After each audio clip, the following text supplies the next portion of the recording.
মা, আমি আজকাল অনেক চুপ হয়ে গেছি,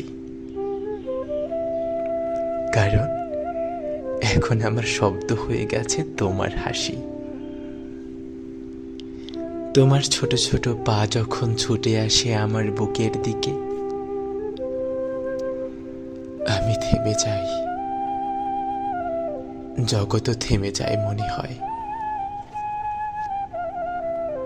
ঘরের কোনায় পড়ে থাকা এক টুকরো খেলনা, তোমার চুলে লেগে থাকা দুপুরের ঘ্রাণ, আর আমার শার্টে শুকিয়ে যাওয়া দুধের দাগ, এসবই এখন আমার জীবনের সবচেয়ে গর্বের পদক। আমি জানি না ঠিক কিভাবে বেঁচে আছি, কিন্তু জানি তোমাদের নিঃশ্বাস আমার জীবনের অর্থ, সব কিছু।